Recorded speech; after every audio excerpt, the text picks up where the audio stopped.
So life in Vanuatu is very simple. That's what I loved about it. At first it was, a struggle to kind of get used to, not really having the nice things that, I usually would have here at home. In Vanuatu, the life is very simple there, and they would use copper sheets as like their roof, or bamboo, or anything they can find really to make their home. And so there's no carpet there at all. So it's usually, if in their home, it's usually just the concrete, or maybe it's even just the dirt and just a mat over it, or just tile. So usually the kids will like either sleep with their parents or in the living room kind of, and they'll have like beds there, but they're kind of like the little small thin cushion ones. If not, then it's just them, their mat, and their blankets. Okay, so transportation there. Here in the US, we have like our own vehicles. We can just jump in the car and go. Over there in Vanuatu, you either go on a bus, and the bus is like a 15-passenger like kind of van. So that's their bus, and you would pay like, in Espiritu Santo, you would pay like 100 Vatu. That's their currency, 100 Vatu for a bus ride anywhere. And then the taxi would be more expensive if you're kind of going a little further. And taxis are just like these little cars. It's the driver, the passenger, and then just you and your companion and whoever you can fit in there. So over there, you like squeeze in as many people as you can, kind of in the taxi. And it is a fun experience, though. It's something I miss, traveling on transportation. So in your area, you'd be in your area and you'd take the transportation over to the town. And the town, speaking for the island I served on for so long, it's kind of just like one road. And there are a lot of Chinese stores. There's one store that all the missionaries would go to called LCM. And there it's kind of our Walmart, but like a really, really small Walmart. I would like compare it to like a gas station kind of grocery store here. And you can get just about anything. There you just like get one brand of things. Here we have like a lot of brands to choose from, like what kind of milk. They don't go by the gallons like the milk here we do. So the weather is pretty hot from like December on, and then it'll go into cyclone season, which will get a lot cooler. And so, yeah, you're really kind of just dealing with those two really hot days, or like kind of cool day. It'll be raining sometimes.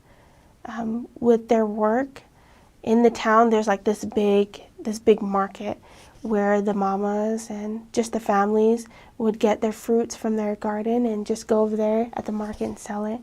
And there's a really big one in the town, but then there are a lot of small ones, kind of maybe you'll find them in the yard or in the middle of the neighborhood. And that would be a way of their income.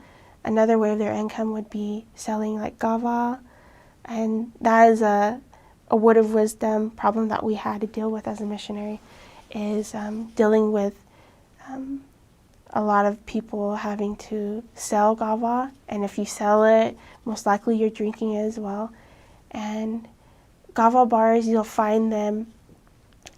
So to explain what gava is, I don't know very much of it, but from what I know, it is like roots from like this plant, and what they do is just dig it up, and you'll find a lot of people when you go to their yards to go teach them, they'll like be cutting up the roots of this gava, and that's preparation for them to like grind it to, eventually drinking it and selling it. And so, yeah, we had to work with a lot of people having problems with selling gava or even drinking it.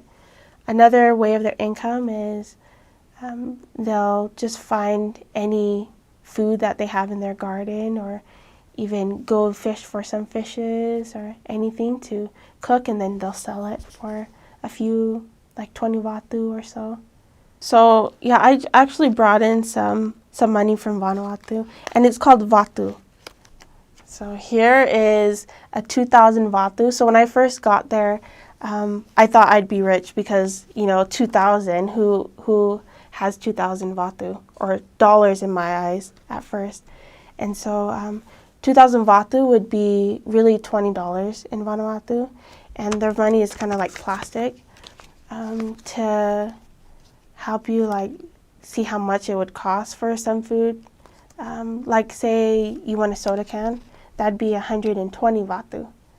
And so that would just be like a 100 Vatu coin and then a 20 Vatu coin as well.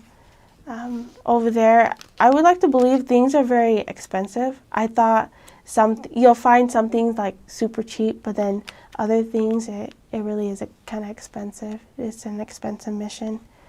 With the wildlife, I thought, I'd bump into a lot of like crazy animals, crazy birds.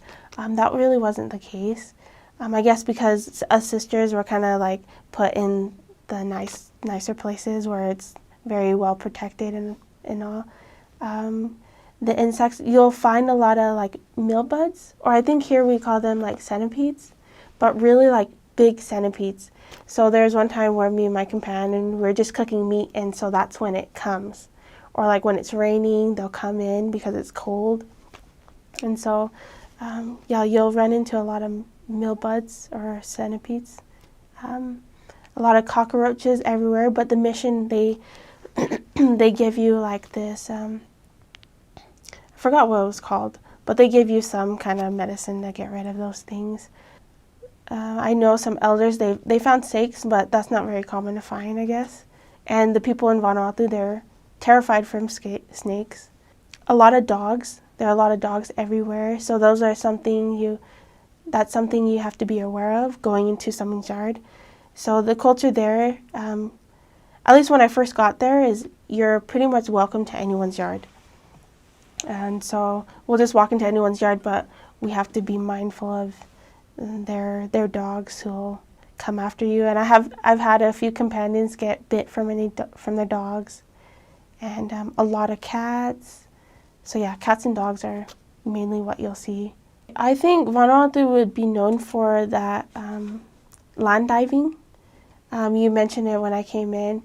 What they do is in one island, I've never been there, but I know a lot of people from that island called Pentecost Island.